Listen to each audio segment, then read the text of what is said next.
do të filloj të provokoj nga pak, sepse kam një informacion që në tetor të vitit të ardhshëm, 2026, do të kemi një grup, kemi një grup fantastik, po ti do na japësh informacione me siguri më shumë, sepse i ke ato informacione, por nuk do të shpalosim.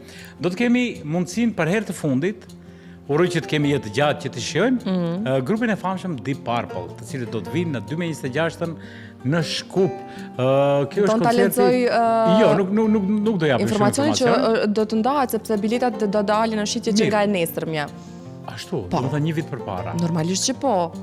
Turnejat më të mëdha botërore që ndodhin të artistëve dhe grupeve të mëdha do të dalin në shitje. Mirë po do të jetë informacion do të jetë komercial. Kjo nuk do të flasim, por të paktën do të kemi mundësi gjithë ata adhuruesit të Deep Purple të shikojnë koncertin e tyre të fundit, se për radhë të fundit i gjithë bendi u grumbulluan përfundimisht dhe do të vinë këtu në Shkup. Ka patur një koncert përpara shumë viteve të përbashkët, pastaj kishte vetëm Jan Gillani, më duket ai solisti ka patur me Filharmoninë e Maqedonisë ka patur një koncert dhe tani për të shikojmë për radhë të dyta apo të tretë. Grupi në formacionit të plot. Në formacion të plot. Projekti më i rëndësishëm i 3 viteve të ardhshme në industrinë muzikore dhe botërore, turneu planetar i Deep Purple vjen në Shkup me 11 tetor në arenën Boris Trajkovski. Kjo është informacioni që i japim, vetëm thjesht sa për të provokuar për gjithë ata adhuruesit të këtij rock grupi Deep Purple.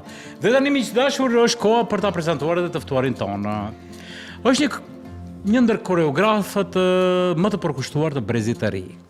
Me studime të mirë filta, magjister i parë i diplomuar si koreograf, një njeri që ka një epitet shumë të madh brenda në vendin tonë, por edhe jashtë ti. Sidomos gjeneratat e reja kemi kaluar në duart e tij. Kemi kaluar shumë duart, domethënë ka pak përpara se të fillon emisioni, shumica e stafit televizionit Alsat po diskutonim, i thonë edhe unë kam qenë pjesëtar në ansambël, edhe unë po më falni nuk ju njoh, thasë, ka një modesti shpirtërore të sinqerte ka. Edhe unë do doja ta përkufizoja që ai ka një emër, një epitet shumë të madh jashtë vendit, ndërsa në institucionet tona, këtu në vendin ton, ai shpesh nuk gjen një vend që po i thonë se po duket sikur nuk e meriton. Por unë do doja ta pyes se pse një artist i vërtet, i arsimuar, i suksesshëm, duhet gjithmonë të përballohet me barriera të tilla. Barriera të tilla që s'kan të bëjnë këta asnjëra me artin në përgjithësi. Sot miq dashur përballë nesh është Ilir Loku, koreograf, një njeri që nuk dorëzohet para dyerve të mbyllura, kështu të kam përkufizuar. Por ai e gjen vetën gjithmonë në skenë ku vlerësohet me duar trokitje dhe i ka dyer të hapura më shumë jashtë sesa në institucionet tona. Dhe sërish për zgjedh të qëndron në vendin tonë. Mirëmëngjes Ilir. Mirëmëngjes, faleminderit shumë për këto fjalë të mira dhe shumë emocionuese se më bënë në fillim studios më emocionuar. Do doja të flas për realitetin se çfarë të ndodhen ti. Ti je një ambasador shumë i madh i Joni. Ti na prezanton kombin ton, popullin tonë, gjithandej vlerat tona me një përkushtim shumë të madh, ndërsa institucionet fatkeqësisht po t'i hapin mbyll. Ne themi gjumë kolektiv. Domethënë se do kalojmë edhe te kjo pjesë sigurisht, por unë do doja që të ndalem fillimisht tek Iliri. Iliri na thuaj kush je ti si artist? Nëse do ta përshkruaje veten me 3 fjalë për shembull. Ti je si njeri i mirë, si kërcimtar i mirë, apo si koreograf i mirë? Si do e përkufizoje veten tënde këtu? Është vështirë të flasësh për veten, ë? Shumë për zotin edhe pyetje shumë e vështirë. Kur thon flet për veten, çdo shej ku bëj di po këto 3 pika që unë mendoj që nga të gjitha nga pak i kam edhe i vlerësoj shumë si virtyte tek çdo njeri që ti ketë. Por adisi do ta perceptoj kështu. Unë e kam cekë disa herë dhe kam përpilu një strofë ose një thënje rreth suksesit, sepse apo çdo artist punon një kohë të gjatë për të arritur diku një sukses, edhe pse suksesi nuk ka kufi. Nuk ka fund.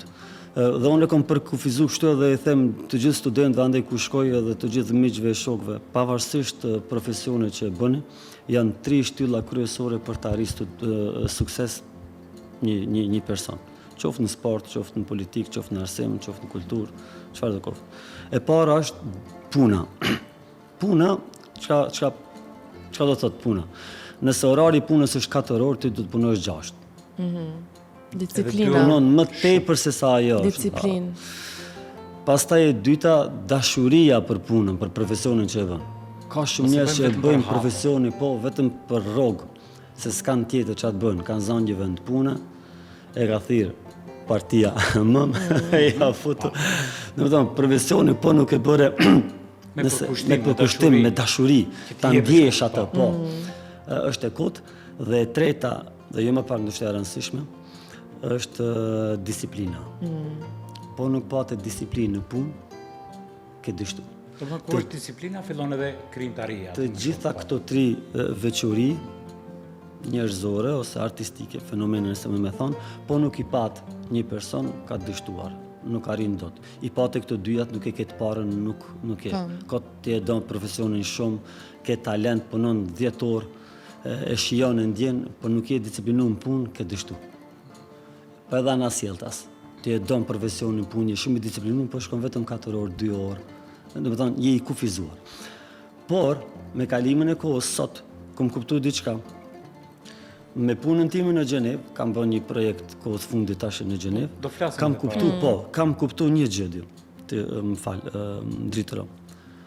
Kam kuptuar që mbi gjitha këto ana njerëzore është kulmi hynore.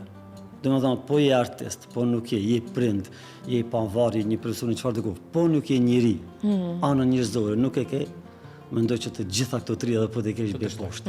Absolutisht po. Shumë mirë përkufizove të gjithë, domethënë këto 3 fjalët, mirë po edhe çfarë bëjnë profesionin më të begatshëm, më të vlefshëm dhe mbi të gjitha më të përmbushur si personazh. Ne Ilir çdo ditë kemi tema të ndryshme ditore që i përcaktojmë dhe kemi interakcion me shikuesit tanë, na dërgojnë shumë mesazhe të shumta. Kemi shumë mesazhe nga Zvicra, pasi që edhe Gjeneva të paskalën një mbresë të mirë. Ne kemi pasur sot kemi në fakt temën e ditës si përballon paragjykimet që i dëgjon për veten. Vitin e ardhshëm do të rumbullaksosh kështu jubileun e punës profesionit tënd 30 vjeçar. 3 dekada. Më thuaj si përballesh me paragjykimet në profesion, si njeri, si karakter, në rreth. Paragjykimet ndodhin gjithandej, sidomos ne jemi pak popull, kështu që kemi dëshirë të shpikim gjërat, jemi kështu skenarist të lindur, regjisor, po. Ushqehemi me këto. Ne kemi përditshmëri këtë, por qenë letë lehin, karavane letes për parë. Edhe kjo thotë thënje popullore që është shumë... Unë mendoj që jam të kjo thënje, por në një formë krejt tjetër, dhe më thonë krejt një formë moderne, me një qasje shumë njerëzore i te kaloj këto gjëra, duke... Nuk ndikojnë pra të të. Jo, absolutisht. Por kam qenë më i ri, po, absolutisht i marë si të mirëqenë. Definitiv, sepse kohëve të fundit me kohën e studimit kam filluar të lexoj sepse më herët nuk kam lexuar me të drejtën. Jam marrë vetëm me profesionin në anën praktike. Tash gjëna teorike më ka bë filloj. Po i lidh, po ndërlidh njëri me tjetrin. Edhe pisho gjërat më mirë. Kam ndryshuar edhe në çështje me familjarët, me studentët e me miqt të ndryshëm. Jam shumë i rrafsht sikur Iliri nuk është ai personi i cili nganjëherë merr mallin. Me të drejtën nganjëherë merr mallin. Do të kthesh kthehimin e identitet, ë? Sepse tham, shiko, ti ke bë gati unë 5 vitet e fundit kam kriju karrierë akademike. Po 25 vite tjera unë kam qenë, domethënë falas së punës amatoreske si kam qenë, unë jam ky sot që jam, por jo Ilir. Ajo ka qenë si ka qenë, me punë, por ti nuk do të kthehesh mbrapa. Këtu do kthehemi ne mbrapa, sigurisht për shikuesit tanë për ta ditur edhe, sepse dikur ky profesion ishte si aktivitet thjesht kulturor. Në fillimet e para kur kemi nisur, ishin aktivitetet të lira, dhe dikush merreshte jo me muzikë, ose me këngë dhe vale, koreografin, me aktivitetet shumëta, por më intereson se si u krijua pasioni për kërcimin, duke e ditur se në vendin tonë nuk ka dhe i perspektivë shumë të madhe. Dikur, për para 30 viteve që se kthehemi. Po si u kthye nga një pasion i kërcimit të kthehet në profesion. Në profesion. Si e ktheve, si e gjete veten, si e kanalizove konkretisht veten këtu për të marrë me këtë profesion? Gradualisht, do me thonë, ti si fëmijë, më herët prindërit tanë nuk na çonin në për aktivitete kulturore për të arritë një sukses të madh. Si është për aktivitet? Thjesht për aktivitet. Mos më nejtë në për rrugë, më marrë me aktivitete kulturore. Mos marrim rrugë të këqija. Mos marrim rrugë të këqija se tërë ditën me lojra që lunim më herët ishin lojra rrugësh. Nuk ishin lojra të internetit që kemi prindit shef. Ilir shqyqyr që i kemi pas ato se tash edhe më keq, Për zotin po. Të paktën i kemi pas shumë të mira. Dallimi, thot dikur na rrihnin prindërit të futemi brenda, E vërtet. sot i rrahim të dalin jashtë, Dil jashtë. sepse janë të ngujuar me teknologjinë, fatkeqësisht. Po, Dhe fatkeqësisht. këto ishin ata Po, do me thonë, gradualisht Rrugë. drejtoron. Po, gradualisht, sepse edhe neve atër kur shkonim në vallëzim, shkonim për të argëtuar më shumë. Nuk është që donim vallëzimin. Shok të për klasës, fëmijë. shoqëria. Fillon, Po, mas pari fillon me një shok, me një shoqe, fillon një simpati ndaj pedagogut tënd, e don, sjellja aty të bën për vete. Pastaj dikur të nxjerrësh që ke një farë talenti, lëvizje kështu aktri me mimika, unë për shembull kam qenë i lëvizshëm edhe me mimikat, gestikulacionet edhe i kom pëlqy arsimtarit tim të parë. Ka fut për para, kur ka fut për para, unë jam krenu, ku më shku në shtëpi, ku më tregu, ku më dalë për para, po, ke fillu me kërcy me një vajzë që ka qenë më e mira në ansambël, ke parasysh ato, janë ato simpatirat, po, kanë ekzistu. Unë e kcej, do të thonë, na nuk kishim simpati për personin që është, po për valltarën që është.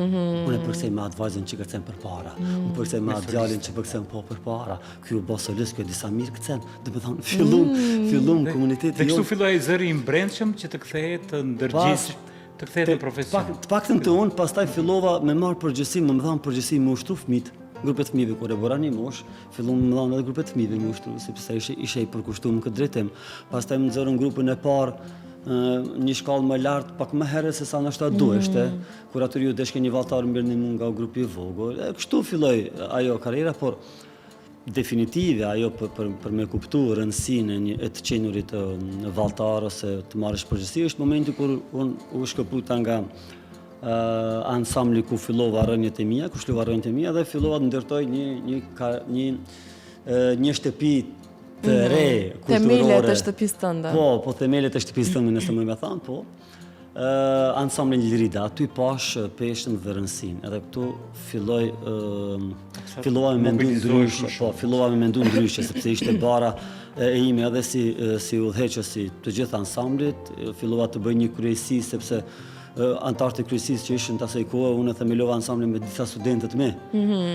Ata nuk ishin shumë përvojë eksperiencë, ishin gjedi me po gjithçka, me ngajt, me vrapu, me kry punët, por edhe unë kisha nevojë për njerëz që kanë një uri, edhe fillova me angazhu babin, fillova me angazhu njerëz pak më të afër, sepse unë frigosha të marr njerëz që unë nuk i njoh, sa ta filloj me këmbë të marrë, se unë e disha që e ka misionin dhe qëllimin e mirë këtë ansambl. Po, pastaj do t'ju afroj njerëzit, pastaj do t'ju afroj njerëzit edhe nga jashtë, po. Edhe unë fillova t'i një ashtu, një nga jashtë, një aty, një këtu. Disa prindë ofruan vetë dhe të sponsorojnë. Ishte momente që neve nuk kishme mbjete financiare mbështetje nga institucionet kulturore. Filluam prindërit të bëjnë donacione, po, ku doni me shku, dojna me shku deri në Tiranë, në festival, po s'po na japin mjete. Sa kushton autobusi, po kushton 500 euro. Ti japun. Si më 500 euro, po ti japun me një prind tjetër bashkë. E bën. Domethënë, kështu filloi gradualisht të e pa vetëm, por ajo është edhe më kulminant. Ajo më kulminanti është kur u hap dega e koreografisë për herë parë në Prishtinë. Aty ishte, domethënë, pika e kthesës tënde të madhe për ta kthyer në profesion. Për ta kthyer në mision edhe profesion. Ti je diplomuar i përgatitur profesionalisht dhe a mendon se diplomat sot në këtë vendin tonë, në Republikën e Maqedonisë së Veriut, që Zoti na e ruaj dhe na e shtof me të mira, e themi ne këtë gjithmonë, vlerësohet aq shumë diploma nga institucionet. Për shembull, a pasqyrohet puna jote në investim që e ke krijuar ti, në mënyrë se si duhet pritur një artist në një vend, për shembull, ka investuar shumë. Ka dhënë kontribut, ka bërë studime të lartë e poshtë, ndërsa vendi jonë si të pret. Institucionet të flasim. Mendoj, unë flas gjithmonë mbi... Se unë do doja ta theksoj për shikuesit, sepse je koreografi i vetëm, i parë, i magjistruar në degën e koreografisë dhe i papunësuar. Koreografi dhe mësuesi. Dhe mësuesi. Edhe por në je i pedagogjikë. papunësuar, apo jo? I papunësuar. Wow. Unë desha këtu vetëm pak të ndalem, sepse kur e thamë Suesin, edhe pak para emisionit të përmende që është shumë e nevojshme që vallëzimit të kyçet në plan programet mësimore, në shkollat fillore sidomos, si një lëndë e re dhe e vetme, si të them, ndarës nga arti muzikor, arti figurativ. Ta shpjegojmë pak edhe këtë pjesën. Bëhet pjesë e artit edhe ajo. Domethënë, nëse kemi lëndë të artit, po, pse mos e të muzika, vallëzimi? si edukata fizike. Pse futën lëndët e artit në shkolla? Për të ediku, për të motivu, për të relaksu fëmita. Për të hapur diapazonin më shumë. Po më shumë se vallëzimi. Cila prej lëndëve të arteve ndikon më shumë tek fëmijët? Nga ana emocionale, cili? Edukata fizike? Po, kanë të gjitha ato, domethënë, ndikime e tyre, mirë po vallëzimi e ka të gjitha ata që i kanë këto. Thot vallëzimi që i përfshin të gjitha. Po. E përfshin edhe këngën, edhe edukatën fizike, edhe artin figurativ. Artin bamur. Dëgjoj. Për më lidhë këtu, pra do dalim ta e pyetja jote, se ajo më intereson më shumë. Jo, do të diskutojmë edhe ata. Po. Gjatë kohës së studimeve në master, unë kam pas edhe lanë të artë të fotografisë, njëra prej lëndëve. Edhe thosha unë çam duhet më fotografia në koreografi, unë si koreograf. Çfarë krahasimi? Koreografi, për ta krijuar një krijimtari, e marrin një valja e kreshnikëve të malësisë. Dhe koreografi duhet me qenë imagjinar, me pas një imagjinat. Të krijon imazhin. Po, të krijon një imazh. Kreshnikët e maleve. Po. Ndoshta unë nuk di të pikturoj, ta vizatoj se si duket ajo valla ime finale, ose fillimi, ose rolin kryesor të kësimtarit, por sot teknologjia ka bërë mundet që unë hyj në rrjetet sociale e gjej një figurë, një njeri të madh, gjigant, e them kështu duhet jetë. Ja çoj dorën te lart, domethënë, ti edhe përmes fotografisë krijon koreografinë. Përmes një fotografie, unë jam inspiruar shumë, bële kam bërë disa postime në rrjetet sociale, në story, ku shisha disa fotografi të vjetra të shqiptarëve tanë. Për shembull, një periudhë shumë të moçme, shqiptarët dikur kanë nesër në një vend, nuk e di, kanë pas tullas, kanë qenë vetëm këtu, flokë dhe bisht të gjatë. Shqiptarë kanë qenë. Po, kjo është e ka patur edhe tek filmi në mos gabohem Before the Rain, apo nuk më kujtohet cili film Milço Mallçevski i ka prezantuar shqiptarët si të tillë, sepse kemi patur një lloj modeli të flokëve. Kjo është shumë e vërtetë. Është si puna ndonjë fis. Diku nuk e di, dashsinë e largët është një kemi patur flokët këtu dhe bishtin Viking si jo në stili diçka. Nuk e di në cilën periudhë kohore, nuk më kujtohet, po e di që Milço Mallçevski në një film i prezantoi si të tillë. Do me thënë, unë në bas fotografive inspirohem në krijimtari.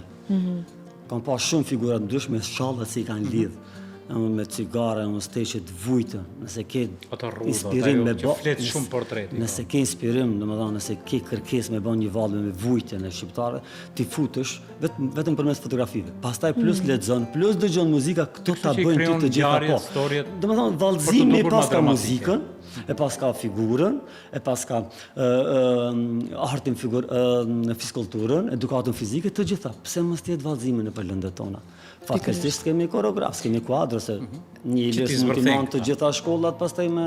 Por që përmendet Tiranën, që vetëm Tirana prodhon shumë koreograf në bazë vjetore, të cilët tani më janë kyçur në fakt kjo lëndë në shkollat fillore dhe tashmë ata mund të gjejnë punë dhe mund të bëhen mësimdhënës të artit të vallëzimit. Ne nuk duhet krahasojmë me Tiranën hiç. Puna e mësimdhënies është kërkesë për Ministrinë e Arsimit, e cila do duhet. Po unë do doja të kthehemi në temë, sepse siç e përmenda ti je diplomuar, i përgatitur profesionalisht, je magjistri i parë i koreografisë dhe i mësimdhënies në vendin tonë.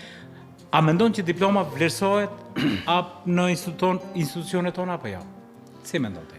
Përmes me thënë një përgjigje të thjeshtë edhe shumë modeste, po duhet ta elaboroj pak.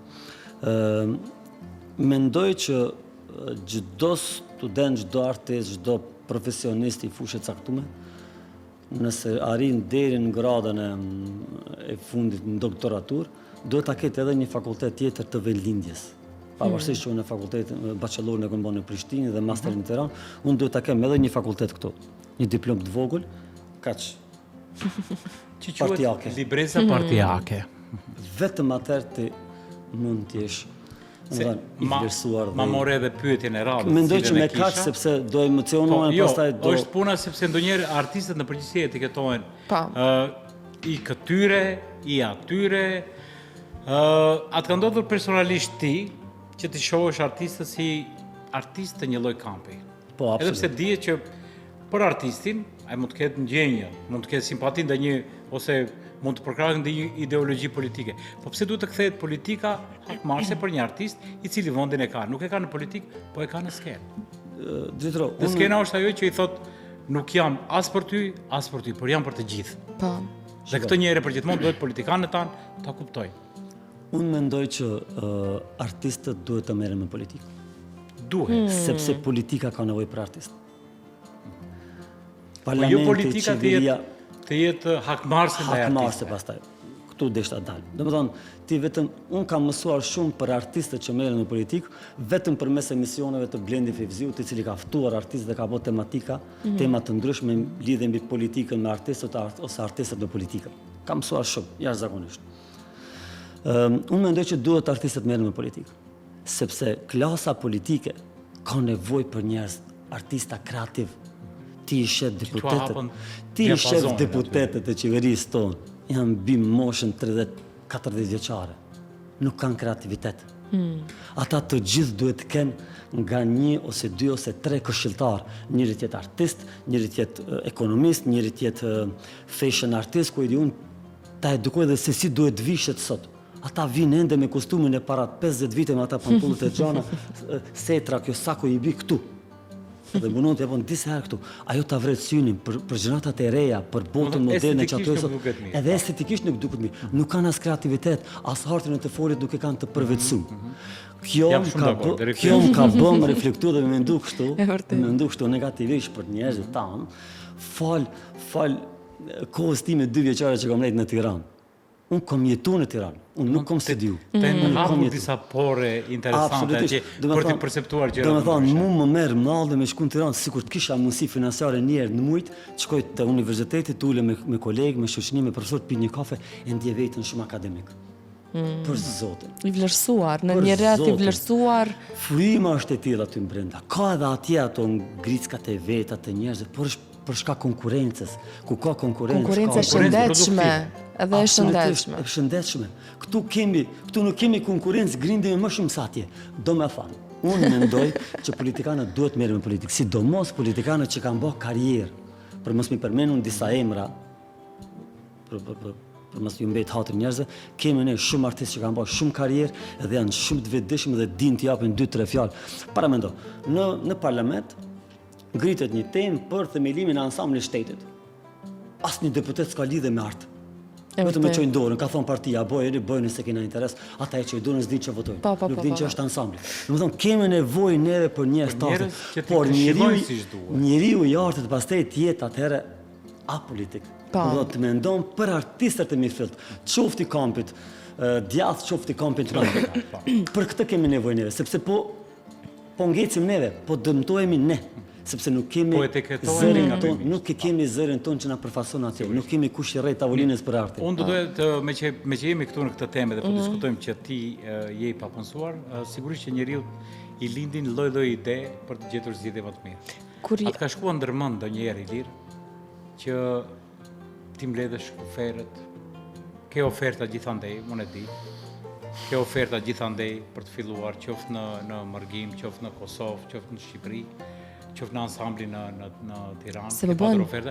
Po 30 vite po bën. Ndonjëherë ndërmendje që thuash nuk e gjej veten këtu në këtë vendin ton të mirë që Zoti na e ruaj dhe na e shtof me të mirë, amin or Zot. Që ti grumbullojmë kuferet edhe televizi për një jetë më të mirë, sepse kur do rritën fëmijët mos më gjykojnë, se do thonë bab ti ke pas mundësi dhe nuk e ke bërë. Të shkon në ndërmendje edhe mua më shkon ndonjëherë. Nuk është se më ka shku mendja në të kalumën, sepse nëse më thonë kështu shumë popullor që tash kam qenë patriot budall. Shumë thjesht po flas. Që fatkeqësisht ka ende sot. Vazhdoj të jem në një farë faze. Mendoj që unë jam ta shpreha që guri i ram peshon vendin e vet. unë i kam dyert e hapura edhe në ansamblin Shota, edhe në ansamblin e shtetit shqiptar, për të shku, për të bë kërcimtar, ndoshta jo më shumë, po kërcimtar gjithsesi. Drejtorat që janë aty, njerëzit që menaxhojnë ato institucione, ma kanë thënë shumë direkt, e kanë thënë edhe në format ndryshme publike, që jemi së ardhur kur do që ke nevojë bashkë me bashkëshortën dhe ato. Por, kom gjikuar dhe kom vlerësu që unë kam vlerë më shumë vendin tim. Më njohin njerëzit për këtë profesion. Unë di vetëm këtë profesion me bën, nuk di tjetër. Edhe më janë nëfru me kalimin e kohës, më shtofru edhe puna në format në profesione të ndryshme. Nuk kam pranuar se nuk di me bë dy.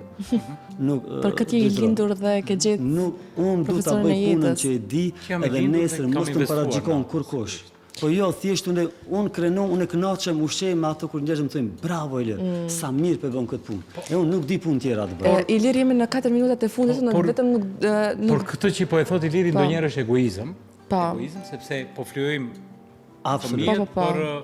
Absolut, por është zgjedhja jote, sigurisht. Por mendoj që me kalimin e kohës do bëj një hap të tillë. Një ndryshim, ëh? Po, absolutisht. Nëse nuk hapen portat këtu në shtetin ton, definitivisht. Atëherë ku ne e dim të gjithë për figurën tënde të mrekullueshme që e ke, pa të mundësi që të shikojmë edhe pamjet në regjinë të shfaqjeve të shumta, koreografive të shumta, pjesëmarrjeve të shumta që janë të pafundta në Mërgat, shumica e fotografive të tua si solist me ato pamjet fantastike që personifikojnë një kom të tërë, një lashtësi të tërë, po dalin dhe po qarkullojnë gjithandej nëpër jashtë vendit ton, ndërsa këtu tek ne ti nuk je i vlerësuar.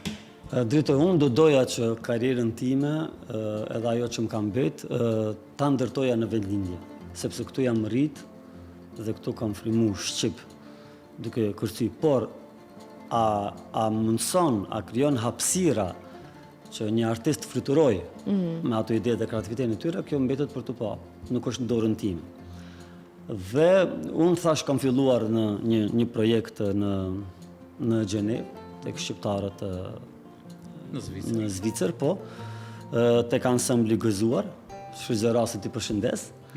Përshëndetje. Edhe jo ndjej jashtëzakonisht shumë i lumtur. Do me thonë, unë kom shku për 10 ditë me ba një valle të re, i kom qu 8 krijimtari artistike, kur kom shku 5 ditët e para me bisedu, mi pa se çfarë kapacitete kanë ata kërcimtar, bashkë bisedim me prindrit ka lind ideja për ta ndërtuar vallën e mërgjimtarit.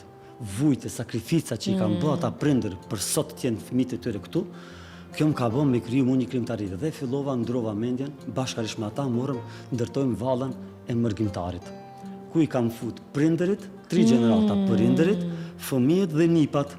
Wow, Do me thonë edhe 3 kohët bazohet e kalumja, dje, shqiptarët dje, shqiptarët sot dhe shqiptarët të ardhën, fëmijët atyre. Kjo të gjitha është bën brenda 20 ditëve. Dhe filloi u shfaq. Dhe na dërguan një ftesë në një festival, festivali i parë mbar kombëtar i folklorit shqiptar atje me Mërgatën në Lozan, dhe ne shkuam po me këtë valle për nder të festivalit për herë të parë, edhe valle të promovohet atje për herë të parë. Dhe morëm vendin e parë në mesin e 12 ansambleve nga Gjermania, Zvicra dhe Italia. Kjo më bëni muni shumë krenar, prindit u gëzuan shumë. Unë nuk i di ndonjëherë në karrierën time, në jetën time, a jam gëzu kaq shumë, a jam ndjek kaq mirë. Wow. Ja pra sukseset i përjetojnë.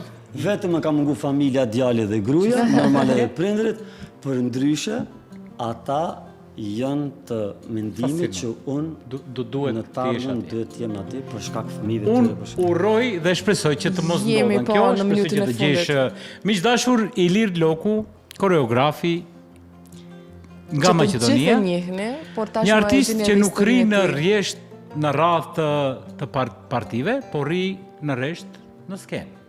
Një artist që nuk i përket njërit krah politik, apo krahu tjetër politik, por i përket publikut. Unë e falenderoj shumë për ditën, për përkushtimin, për emocionet që na i falen, edhe uroj që ata dyer të hekurta ta hapen njëherë për gjithmonë për ti. Sepse kur i largojmë njerëzit tanë, pastaj themi se pse nuk vepruam, sepse të gjithë jemi fajtor. Unë Valbona, të gjithë jemi, në qoftë se nuk e zhurmojmë këta tema për artistët tanë. Ilir, faleminderit shumë. Faleminderit edhe shumë Krasjeve edhe qa. për mundësinë dhe për respektin. Gëzuar festat e nëntorit, shpresoj që Gëzuar. dyert e hekurta të hapen një herë për gjithmonë. Gëzuar. Miq dashur, ne japim fund emisionit këtu me shpresë që do shihemi Mirupafshim. nesër, Fruti të më i njëjtën kohë, mirë. të njëjtin vend, a? Ëndë, po, 9:11 dhe Mos mund harrojmë. ta vizitoni Mango në Eastgate dhe në Nesër City të Mall. ftuar dermatologen, mos harroni ta shkruani tema për ditën e nesërme. Shihemi nesër, një të Mirupafshim. votë gjithë më deri atëherë. Mirëmbëjtje të gjithë.